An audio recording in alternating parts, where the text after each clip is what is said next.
Komplikasi COVID-19. Pada kasus yang parah, infeksi COVID-19 bisa menyebabkan komplikasi serius. Selamat datang di channel Ingin Jadi Dokter. Jangan lupa subscribe untuk sama-sama kita bangun channel ini dan tekan tombol loncengnya untuk mendapatkan notifikasi video berikutnya. Kalau kalian suka videonya, tekan tombol like dan share ke teman-teman dan keluarga kamu ya. Komplikasi COVID-19. Pada kasus yang parah, infeksi COVID-19 bisa menyebabkan komplikasi serius berupa gagal napas akut, pneumonia, gagal jantung akut, gagal hati akut, infeksi sekunder pada organ lain, gagal ginjal, gangguan pembekuan darah, rhabdomyolysis, ARDS acute respiratory distress syndrome, shock septic, kematian. Pencegahan COVID-19. Sampai saat ini, belum ada vaksin untuk mencegah infeksi virus corona penyebab COVID-19. Oleh sebab itu, cara pencegahan yang terbaik adalah dengan menghindari faktor-faktor yang bisa menyebabkan Anda terinfeksi virus ini, yaitu terapkan physical distancing, yaitu menjaga jarak minimal 2 meter dari orang lain, dan jangan dulu keluar rumah kecuali ada keperluan mendesak. Gunakan masker saat beraktivitas di tempat umum atau keramaian, termasuk saat pergi berbelanja bahan makanan. Rutin mencuci tangan dengan air dan sabun atau hand sanitizer yang mengandung alkohol minimal 60%, terutama setelah beraktivitas di luar rumah atau di tempat umum. Jangan menyentuh mata, mulut, dan hidung sebelum mencuci tangan. Tingkatkan daya tahan tubuh dengan pola hidup sehat.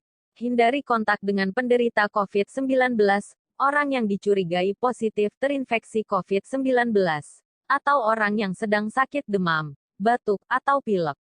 Tutup mulut dan hidung dengan tisu saat batuk atau bersin, kemudian buang tisu ke tempat sampah. Jaga kebersihan benda yang sering disentuh dan kebersihan lingkungan, termasuk kebersihan rumah.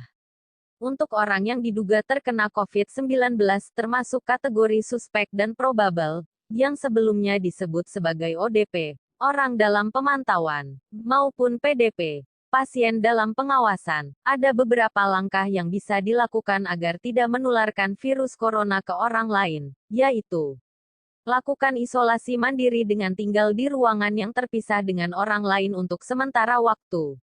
Bila tidak memungkinkan, gunakan kamar tidur dan kamar mandi yang berbeda dengan yang digunakan orang lain. Konsumsi obat-obatan yang disarankan oleh dokter. Lakukan pengukuran suhu 2 kali sehari, pagi dan malam hari.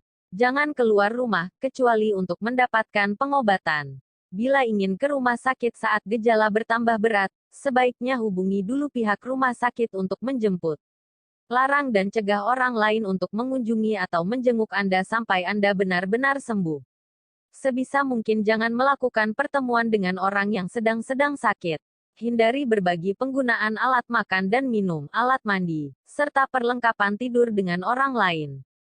Pakai masker dan sarung tangan bila terpaksa harus berada di tempat umum, seperti rumah sakit atau sedang bersama orang lain. Gunakan tisu untuk menutup mulut dan hidung bila batuk atau bersin, lalu segera buang tisu ke tempat sampah.